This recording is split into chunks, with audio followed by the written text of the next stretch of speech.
Mutta nyt itse otteluun.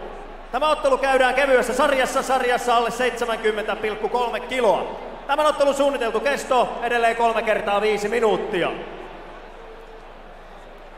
Kohta tänne siniseen kulmaan kutsuttava ottelija tulee Ranskasta. Hän edustaa Lumpinee Clubia.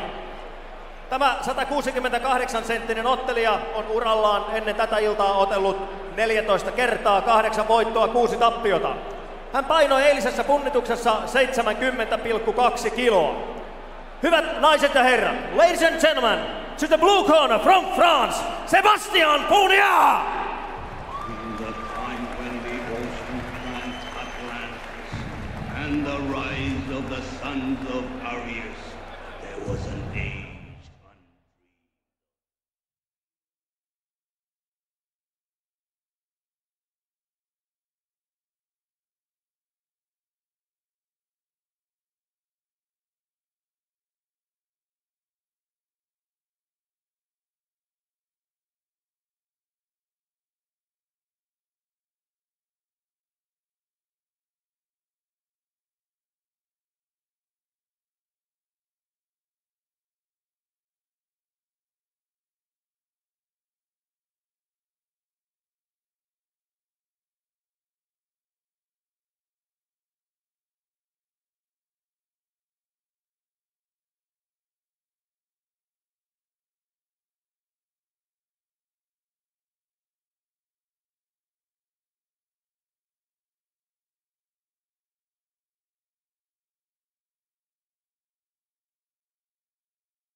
Hyvät ystävät, kohta tänne punaiseen kulmaan kutsuttava ottelija tulee Suomesta.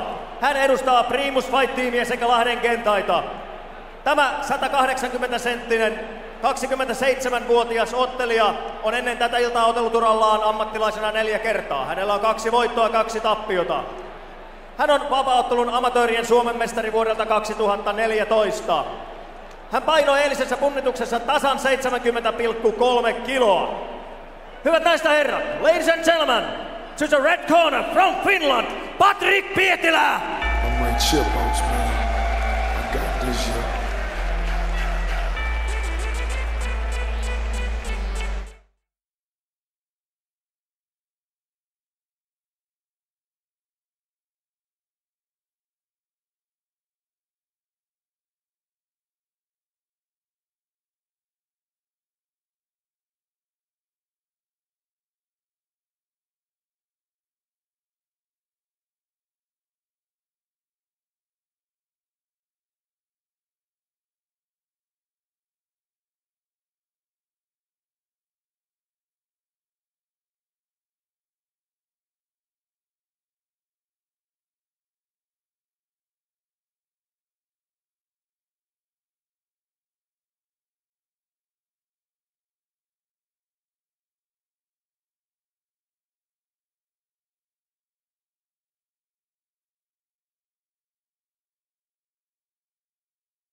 First round.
Seconds out, second round.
Ottelu voittaa toisessa erässä ajassa 1 minuutti 44 sekuntia. Kuristuksella takaa punainen kulma Patrik Pietilä.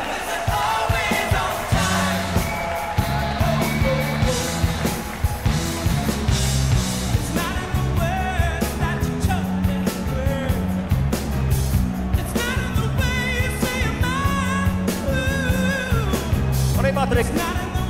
No niin. Onnittelut, hieno voitto. Miten omasta mielestä, miten matsi lähti, niin kuin olit suunnitellut, ensimmäinen erä? Mun mielestä lähti ihan silleen, miten oli suunnitellut. Et löin kovan takakäden heti päin ja kaverilla aukesi nokka. Et sain tosi hyvän alun omasta mielestä siihen. Joo, ja erä meni kutakuinkin sun merkeissä. Samoin toinen erä lähti pikkusen pystyä mattoon ja sitten aika selvää jälkeen sen jälkeen. Joo, mä oon tosi kiitollinen, että mä sain lopetuksen. Kaikki mun aikaisemmat matsit on mennyt täyden ajan ja nyt mä varauduin oikeastaan 15 minuuttia. Mutta mä haluan kiittää Lahden kentaita, Aleksi, kuka mut aikanaan kutsui sinne reenaamaan, Tommi, Tuomas Simolaa, Nanne ja kaikki Lahden kentain tyyppejä, ketkä on täällä tänään kannustamassa. Tää on hieno lopetus mulle, mut meidän seuralle kanssa. Okei, hienoa. Mitäs tulevaisuudessa otteluiden suhteen? Seuraava on Karkkilassa. Et silloin lähdetään sieltä hakemaan seuraavaa päänahkaa. Et katsotaan, et kuka silloin otetaan vastaan sitten. Et nyt oli aika kokenut äijä verrattuna mitä mun rekordi on, mutta saatiin hyvä tulos. Joo, todella hyvä tulos. Karkkilahan on 14.11. ja tää oli hyvä osoitus siitä, että ihan turha niitä rekordeja tuijotellaan mitä mies tekee. Patrik Pietilä!